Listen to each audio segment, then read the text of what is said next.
បាទលោកនាងជាទីមេត្រីសហគមន៍ខ្មែរនៅឯនាយសមុទ្រក៏មិនខុសពីសហគមន៍ខ្មែរនៅក្នុងប្រទេសកម្ពុជាទេតែនាំគ្នាចូលបច្ច័យដើម្បីកសាងវត្តអារាមសម្រាប់ជាទីគោរពបូជាតាមគន្លងព្រះពុទ្ធសាសនាផងនិងជាកន្លែងបណ្ដុះបណ្ដាលសិល្បៈវប្បធម៌អក្សរសាស្ត្រនិងជាទីជួបជុំរបស់ពុទ្ធបរិស័ទចំណុះជើងវត្តព្រមទាំងសហគមន៍ខ្មែរគ្រប់និន្នាការនយោបាយផងបាទជាបន្តទៅទៀតនេះសូមអញ្ជើញលោកនាងស្ដាប់បទសម្ភាសន៍មួយជាមួយប្រដេជគុណរដ្ឋមុនីដែលជាព្រះគ្រូអធិការវត្តនៃសហគមន៍ខ្មែរដ៏ធំមួយនៅសហរដ្ឋអាមេរិកគឺវត្តព្រះពុទ្ធរាំងសីស្ថិតនៅទីក្រុង Philadelphia នៃរដ្ឋ Pennsylvania បាទខ្ញុំកណាសូមក្រាបថ្វាយបង្គំប្រគុណម្ចាស់ចម្រើនពរប្រគុណម្ចាស់ជាព្រះគ្រូចៅអធិការវត្តនៅឯ Philadelphia នៅផងហើយខ្ញុំកណាដឹងថាប្រគុណម្ចាស់នឹងក៏មានគម្រោងសាងសង់វត្តមួយទៀតនៅក្បែររដ្ឋ Pennsylvania នឹងគឺរដ្ឋ New Jersey ផងដែលគុណម្ចាស់តើការដែលអំពីវនីវរកថវិកាដើម្បីកសាងវត្តមួយហើយទៅវត្តមួយទៀតនឹងមានការលំបាកបែបណាដែរទេឬមួយក៏សហគមន៍ខ្មែរនៅឯនាយសមុទ្រនឹងមានសទ្ធាជ្រះថ្លាក្នុងការជួយចូលបច្ច័យរៀបចំកសាងវត្តសម្រាប់ជាទីបន្តបណ្ដាលជាទីជួបជុំអីជាដើមទេគុណការលំបាកវាតែងតែមានតែការកសាងវត្តយើងនៅសហរដ្ឋអាមេរិកជាពិសេសវត្តពុទ្ធរាំងសីនេះពេលខ្លះក៏ងាយស្រួលដែរការងាយនឹងដោយសារការកសាងវត្តហ្នឹងគឺជាសេចក្តីត្រូវការរបស់ពុទ្ធបរិស័ទរបស់ព្រះសង្ឃពីព្រោះនៅពេលដែលយើងរស់នៅក្រៅប្រទេសវត្តអារាមបានคล้ายទៅជាមជ្ឈមណ្ឌលមួយដ៏សំខាន់សម្រាប់ជួបជុំគ្នាសម្រាប់ជាកន្លែងធ្វើបុណ្យទានឧទ្ទិសដល់ព្រះពុទ្ធសាសនាជាពិសេសគឺការរក្សាប្រពៃណីវប្បធម៌អក្សរសាស្ត្រសាសនាដែលជាអត្តសញ្ញាណរបស់ជាតិអញ្ចឹងខ្មែរយើងទាំងអស់គ្នាមានទឹកចិត្តស្រឡាញ់សង្គមរបស់ខ្លួនចង់ឃើញសង្គមរបស់ខ្លួននឹងរីកចម្រើនបានជាប្រយោជន៍សម្រាប់កូនចៅចំនួនក្រោយទៀតដូច្នេះជាការស្រស់ស្រួលគ្នាហើយដែលការលំបាកហ្នឹងគឺការត្រូវការរៀបចំសង្គមមួយឲ្យល្អយើងត្រូវការរៀបចំច្រើនត្រូវការកសាងច្រើនតែក្នុងរយៈពេលដ៏ខ្លីវត្តពុទ្ធរាំងសីនឹងបានកសាងវត្តមួយរួចរាល់គឺវត្តពុទ្ធរាំងសីនៅទីក្រុង Philadelphia តែដោយសារយើងត្រូវការទីកន្លែងធំត្រូវការកសាងពង្រីកវត្តសម្រាប់ខ្មែរយើងនៅក្នុងតំបន់ហ្នឹងគឺបានជាវដីមួយកន្លែងដែលមានទំហំ17 acres ដែលរៀបចំមានប្លង់កសាងរបងខ្លងទ្វារសាលាបុណ្យហើយនឹងរៀបចំកសាងអគារសម្រាប់ចាស់ស្នាក់នៅបាន100គ្រួសារអញ្ចឹងយើងអាចនឹងទីកន្លែងថ្មីហ្នឹងនឹងបានច្បាប់ឲ្យរួចរាល់អស់ហើយព្រោះយើងនៅតែត្រូវការថវិកាដើម្បីដំណើរការសាងសង់ទៅប៉ុណ្ណោះអញ្ចឹងទីកន្លែងថ្មីហ្នឹងនឹងคล้ายទៅជាវត្តអារាមឧទ្ទិសដល់ព្រះពុទ្ធសាសនាផងអនាគតនឹងคล้ายទៅជាភូមិខ្មែរមួយនៅនឹងផងនេះគឺម្ចាស់ការដែលសាងសង់ហើយខ្ញុំកណាឃើញវត្តភាគច្រើននៅឯសហរដ្ឋអាមេរិកនេះមានវត្តនៅតំបន់រដ្ឋធានី Washington នេះជាដើមហ្នឹងគឺមើលទៅដូចជាវត្តដែលនៅឯប្រទេសកម្ពុជាដែលមើលឃើញមានតាំងពីការរចនាខ្លងទ្វារចូលរចនាសម្ព័ន្ធអីមានដំបូលមានអីជាដើមហ្នឹងគឺថាដូចណាស់ហើយនៅឯក្នុងពហិទៀតមានគូរូបពុទ្ធប្រវត្តិអីហ្នឹងជាដើមហ្នឹងតើការសាងសង់អានេះនឹងមានជាងនៅក្នុងស្រុកអាមេរិកនឹងខ្មែរដែលមកស្រុកអាមេរិកនឹងធ្វើតែម្ដងឬមួយក៏ត្រូវការហៅមនុស្សពីស្រុកខ្មែរមកឬមួយបជារបស់របរពីស្រុកខ្មែរមកគ្រឿងសំណង់ពីស្រុកខ្មែរមកខ្លះបានធ្វើកើតតាមដែលអាត្មាដឹងគឺវត្តខ្លះខ្មែរយើងនៅអាមេរិកនេះធ្វើផ្ទាល់ហើយក៏យកពុំយកអីពីស្រុកខ្មែរយកមកដើម្បីចាក់ក្បាច់ចាក់អីយកមកបិទជាងអីយ៉ាងណាជាឧទាហរណ៍ស្រាប់ដោយវត្តពុទ្ធរាំងសីនៅទីក្រុង Philadelphia ដែលបានកសាងរួចរាល់ហើយគឺអត់បានយកជាងពីស្រុកខ្មែរទេបដិជគុណព្រះមហាថេរដែលជាព្រះស្ថាបនិកវត្តគឺបដិជគុណស៊ីនវត្ថាលោកបានដឹកនាំព្រះសង្ឃធ្វើដោយផ្ទាល់ព្រះអង្គហើយយកពុំពីស្រុកខ្មែរមកបោះពុំដូចជាក្បាច់កងចក្រក្បាច់ផ្កាច័ន្ទបិទអញ្ចឹងវិហារអីជាដើមតែដោយឡែកសំណង់ធំដែលត្រូវការសាងសង់ឲ្យស្អាតល្អវិចិត្រទៅតាមរចនាបថស្រុកយើងឲ្យថាបានល្អមែនទែនគឺត្រូវការជាងដែលមានជំនាញផ្នែកខាងក្បាច់ព្រោះសិល្បៈវប្បធម៌ដូចជា វត្តថ្មីយើងហ្នឹងគឺកំពុងរត់ការធានាជាងជំនាញផ្នែកខាងក្បាច់ពីស្រុកខ្មែរមកដែលគុណម្ចាស់នៅស្រុកនេះដែលហៅថាស្រុកតិចអញ្ចឹងទៅជាទូទៅគេសង់សំណង់អីហ្នឹងគឺថារៀងមិនសូវជាធំទេហើយអឺពីដាននឹងក៏ទៀបដែរដើម្បីការពារកុំឲ្យវាធាតុតិចនឹងបានច្រើនពេកណាដល់វត្តយើងជាទូទៅគឺថាពីដាននឹងខ្ពស់ដល់ណាដល់ណីអញ្ចឹងទៅតើយើងមានបានធ្វើដោយឆ្លងតាមយកលក្ខណៈជាក់ស្ដែងនៅប្រទេសនេះទេឬមួយក៏យើងធ្វើទាំងស្រុងដោយប្រទេសយើងតែម្ដងធ្វើតាមលក្ខណៈស្រុកនេះតែឲ្យវាមានសិល្បៈសំណង់ដូចជាស្រុកយើងឲ្យវាស្របគ្នាត្រង់ថានៅស្រុកនេះយើងអាចដាក់ insulation អីបានការពារកម្ដៅការពារត្រជាក់អីបានតែរូបរាងរចនាបថក៏មិនខុសពីស្រុកខ្មែរដែរអាចនៅរក្សាភាពជាវិហារបែបស្រុកខ្មែរយើងបានបងណាហើយដូចជាវត្តព្រះពុទ្ធរាំងសីថ្មីនៅរដ្ឋ New Jersey តែបានច្បាប់ហើយតាំងពីខែ7ដើម្បីកសាងហ្នឹងមានទាំងអស់2ជាន់មានកម្ពស់93 feet មានរូបរាងជាវិហារស្រុកយើងសុទ្ធសាធមានប្លង់ឲ្យរួចហើយបងហើយការរៀបចំហ្នឹងគឺតម្រូវទៅតាមច្បាប់នៅស្រុកនេះខាងសុវត្ថិភាពក៏ safety ផងហើយនឹងលម្អទៅតាមបែបស្រុកយើងផងមានរចនាសម្ព័ន្ធគ្រប់គ្រាន់ស្របទៅតាមច្បាប់ខ្ញុំកណាលឺដែលគុណម្ចាស់មានដីកាមិញនេះថាវត្តនេះគឺអនុញ្ញាតឲ្យមានមនុស្សចូលមកស្នាក់នៅផងខ្ញុំនឹកដល់ថ្មីនេះខ្ញុំបាទទៅប្រទេសអូស្ត្រាលីហើយទៅបានវត្តមួយនៅទីក្រុង Canberra ដែលជារដ្ឋធានីរបស់ប្រទេសអូស្ត្រាលីហ្នឹងនៅក្នុងវត្តហ្នឹងគឺមាននិស្សិតខ្មែរដែលមករៀនមកពីស្រុកខ្មែរមករៀនហ្នឹងសូមស្នាក់នៅសូមអីផងគឺមានទួនាទីនឹងស្តៀងនឹងវត្តនៅស្រុកខ្មែរដែរវត្តស្រុកខ្មែរហ្នឹងមានកូនសិស្សមកពីខេត្តខណ្ឌដទៃអីមកស្នាក់នៅហើយនៅ Canberra ហ្នឹងឃើញមានកូនសិស្សមកពីប្រទេសកម្ពុជាអីមកស្នាក់នៅតើវត្តព្រះពុទ្ធរាំងសីនេះនឹងទទួលយកនិស្សិតដែលមកពីប្រទេសកម្ពុជាមកស្នាក់នៅដើម្បីមិនសូវមានលុយមានកាក់អីឲ្យនៅបានដែរទេដូចគុណព្រោះជាការជាក់ស្ដែងវត្តពុទ្ធរាំងសីបានឲ្យនិស្សិតមួយចំនួនស្នាក់នៅរួចហើយមួយចំនួនរៀនចប់បានចេញបងមានហើយមិនតែប៉ុណ្ណោះទេវត្តពុទ្ធរាំងសីក្នុងកាលកន្លងមកដល់ខ្លីគឺចាប់ពីកសាង2003មកគឺបានចូលរួមចំណែកក្នុងការងារផ្សព្វផ្សាយពុទ្ធសាសនារក្សានៅប្រពៃណីវប្បធម៌ជាតិក៏ដូចជាពង្រីកនៅវិស័យពុទ្ធសាសនានិងសង្គមខ្មែរយើងនឹងបានធំទូលំទូលាយដូចជាបានចូលរួមជាដៃគូរបស់ក្រសួងអប់រំនៅទីក្រុង Philadelphia ពង្រឹងផ្នែកវិស័យសិក្សាទូទៅក្នុងសង្គមបងហើយពង្រឹងយ៉ាងម៉េចសហការជាមួយនឹងក៏ដូចជាផ្ដល់ព័ត៌មានទៅដល់សហគមន៍អំពីការសិក្សា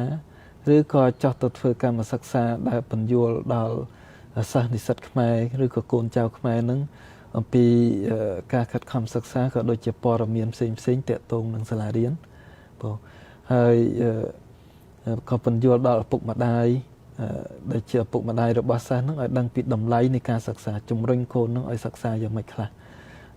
ដើម្បីបានអញ្ចឹងមានន័យថាឪពុកម្ដាយខ្លះដែលបានមករស់នៅសហរដ្ឋអាមេរិកហើយនឹងក៏ត្រូវការពន្យល់អំពីតម្លៃនៃការសិក្សាដែរព្រោះត្រូវការពីព្រោះឪពុកម្ដាយខ្លះគាត់បានដឹងចេះភាសាអង់គ្លេសគាត់យល់គាត់ដឹងខ្លួនឯងខ្លះក៏មិនបានយល់ដឹងច្បាស់ពីប្រព័ន្ធនៃការសិក្សានៅស្រុកនេះតើសាលានឹងគេមានកម្មវិធីអីខ្លះជួយទៅដល់ឪពុកម្ដាយសិស្សនឹងអាចសហការយ៉ាងម៉េចខ្លះដើម្បីជួយកូនក៏ដូចជាជួយការងារនៅក្នុងសាលារៀនបងអញ្ចឹងទួនាទីនៃវត្តអារាមខ្មែរនៅប្រទេសនេះនឹងច្រើនណាស់ក្រៅពីហ្នឹងដូចជាវត្តពុទ្ធរាំងសីបច្ចុប្បន្នហ្នឹងក៏ជាសមាជិកនៃអន្តរសាសនារបស់សាលាក្រុង Philadelphia បានចូលរួមការងារដូចជាពន្យល់អំពីសន្តិភាពអប់រំផ្នែកខាងមនុស្សធម៌អំពីសាសនាឲ្យគេយល់ដឹងអំពីសិទ្ធិសេរីភាពសន្តិភាពតាមបែបពុទ្ធសាសនាបងហើយក៏ដូចជាការងារសង្គមកិច្ចផ្សេងដូចជាការធ្លាប់ជួយបកប្រែភាសាទៅដល់ជនជាតិខ្មែរយើងឬក៏ពន្យល់អំពីរបៀប នៃការរស់នៅឲ្យស្របច្បាប់និងសេវាកម្មផ្សេងៗដែលនៅស្រុកនេះគេមានតែខ្មែរយើងខ្លះអត់បានដឹងបង ហើយវត្តថ្មីដែលនៅរដ្ឋ New Jersey ក្បែរនឹងរដ្ឋ Philadelphia នេះបើតាមដែលគុណម្ចាស់មានដីកាមិញហ្នឹងថាមានទំហំម្ដុំជិត7ហិកតាឯណោះហើយនឹងមានផ្ទះឲ្យសំណាក់ស្នាក់នៅនឹងដល់តែប្រហែល100កន្ទប់ដែលគុណ100គ្រួសារ100គ្រួសារសម្រាប់ចាស់ៗហ្នឹងយើងធ្វើដូចជា senior home បងអញ្ចឹងពីព្រោះនិយាយទៅថាវត្តយើងដែលបង្កើតមកហ្នឹងគឺដោយសារពុទ្ធបរិស័ទដើម្បីតបស្នងសងគុណទៅដល់ញាតិញោមពុទ្ធបរិស័ទដែលបានលះបង់នូវធនធានពេលវេលាដ៏មានតម្លៃព្រោះតែទឹកចិត្តស្នេហាស្រឡាញ់ពុទ្ធសាសនាស្រឡាញ់សង្គមជាតិតែយើងក៏លេចទៅវិញថាតើសង្គមរបស់យើងនឹងគួរបង្កើតកម្មវិធីអ្វីដើម្បីជួយទៅវិញដូចជាចូលរួមជួយផ្សព្វផ្សាយផ្នែកខាងសិក្សាអប់រំផ្នែកសង្គមគិច្ចខាងមនុស្សធម៌ចឹងនៅពេលដែលគាត់អាចចាស់ទៅវិញតែយើងអាចជួយយ៉ាងម៉េចព្រោះគឺជួយរៀបចំឲ្យមានកន្លែងមួយដែលគាត់អាចមកស្នាក់នៅពឹងពាក់វត្តអារាម ប្រគុណម្ចាស់100គ្រួសារជាបន្ទុកធំណាស់ប្រគុណម្ចាស់តើមានដល់ពេលគាត់ចាស់ទៅត្រូវការឈឺត្រូវការមានជាគិលានុបដ្ឋគិលានុបដ្ឋយិកាអីជាដើមដើម្បីថែទាំបត់ដៃបត់ជើងមួយទឹកអីជាដើមតើអាចបម្រើសេវានឹងបានដែរដល់តែ100គ្រួសារប៉ុន្តែការរៀបចំជាបន្តហ្នឹងគឺរៀបចំឲ្យមានគេហៅ nurse គិលានុបដ្ឋយិកាបងដើម្បីមកមើលថែទាំគាត់ពេលដែលគាត់ចាស់ជរាផ្នែកខាងម្ហូបអាហារក្តីការថែរក្សាសុខភាពទូទៅមានពេទ្យមានអីជាដើមព្រោះហើយមានសុំសហការពីរដ្ឋផងហើយវត្តហ្នឹងគឺជាទឹកដីរបស់ខ្មែរយើងសាងសង់អគារហើយយើងសុំការជំនួយនឹងមានសហការពីរដ្ឋាភិបាលអញ្ចឹងពីរដ្ឋាភិបាលក៏ជួយដែរជួយផ្ដល់ដែរហើយយកតែពីអ្នក Philadelphia New Jersey ទេបើខ្ញុំកណាចាស់ទៅសុំទៅស្នាក់នៅនឹងផងបានទេសម្រាប់វត្តគឺសម្រាប់ពុទ្ធបរិស័ទទូទៅមិនថានៅឆ្ងាយឬជិតទេពីព្រោះវត្តពុទ្ធរាំងសីនេះបច្ចុប្បន្នបានក្លាយទៅជាវត្តដែលមានដីធំបង្អស់នៅក្នុង East Coast គឺឆ្នេរសមុទ្រខាងកើតនៃសហរដ្ឋអាមេរិកជាកន្លែងមួយដែល